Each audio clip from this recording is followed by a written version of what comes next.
Bismillahirrahmanirrahim. Alhamdulillahi Rabbil Alameen. Wa sallallahu Sayyidina Muhammad wa ala alihi wa sahbihi wa sallam.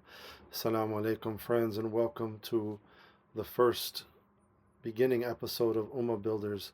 I just wanted to do a short introduction here to what we're thinking about, right? We live in the midst of so much uncertainty in these times. So our jihad today, really our spiritual transformational struggle, is to look past all the distractions that would blind us and focus on how we rebuild the world, how we rebuild the ummah. This isn't a podcast.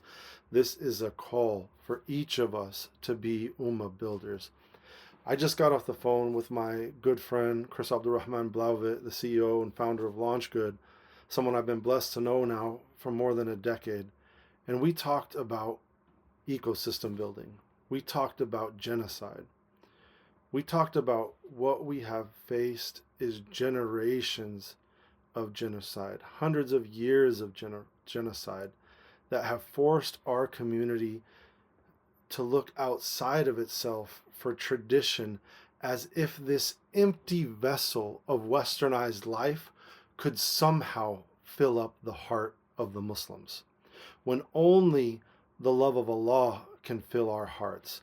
I love to talk with friends like Chris, both the local and the global, because they understand that in these times we need to move from planting trees to planting forests, brothers and sisters, right? Think about that. We need to move from planting trees to planting forests. How do we make enough space for all of us to breathe? How do we make space for all of us to have space to live, to love, to laugh, and to build and grow together? These are the people who have inspired me on my own journey. People like Malcolm X and Sister Betty Shabazz, may Allah ennoble and bless both of their souls, who Imam Zayd reminded us powerfully that he passed us the baton with his blood so that we could carry this thing forward, not so we could drop it and fail in the midst of these global wars, but to continue on.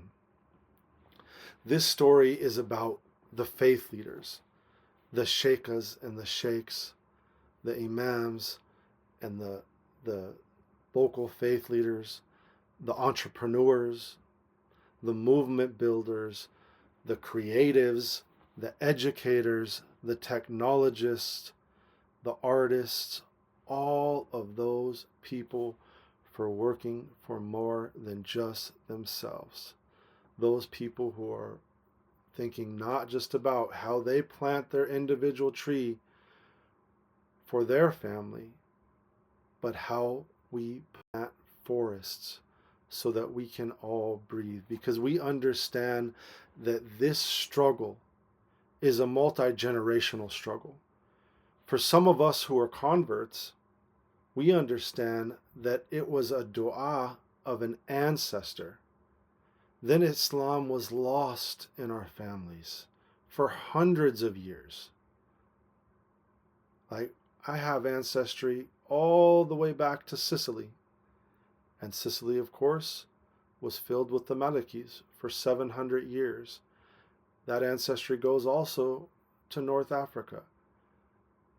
But it could also have been someone who I came across in my life who prayed for us. And it, of course, can be Allah's guidance that guides us to do this work. But we understand when we take Shahada that we're making a testimony not just to ourselves, not just for ourselves, to Allah, but also that we would build, and that we would build together, because we know the beauty and power of this faith isn't just about ourselves. And this is the difficulty of these times, that it is such egocentric times where everything is about influence, who influence or how much influence you have. But when in reality, of course, social media is a distraction, and it's a tool now of manipulation, especially in the midst of artificial intelligence. So the goal of this show and this series really is to bring people together, to talk with people who are uniting hearts. So, may Allah guide us and bless us on this journey. May Allah bless us as we all work to rebuild the Ummah every day.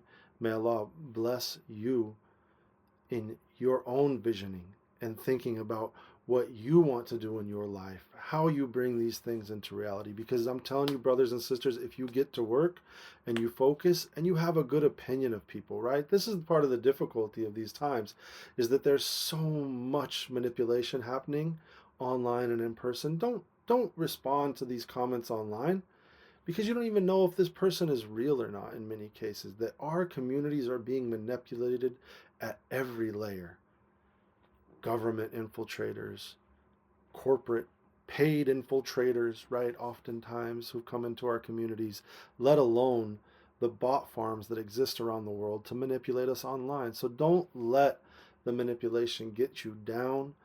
Don't let the frustrating nature that comes with community work to get you down. When there are differences of opinion, when there is difficulty, mend our hearts. We must work to mend our hearts and bring these things together. If you have a disagreement with someone, don't let that hatred foster in your heart. Try to create ways that you can build bridges to each other between families so that this ummah isn't destroyed. May Allah bless us and guide us.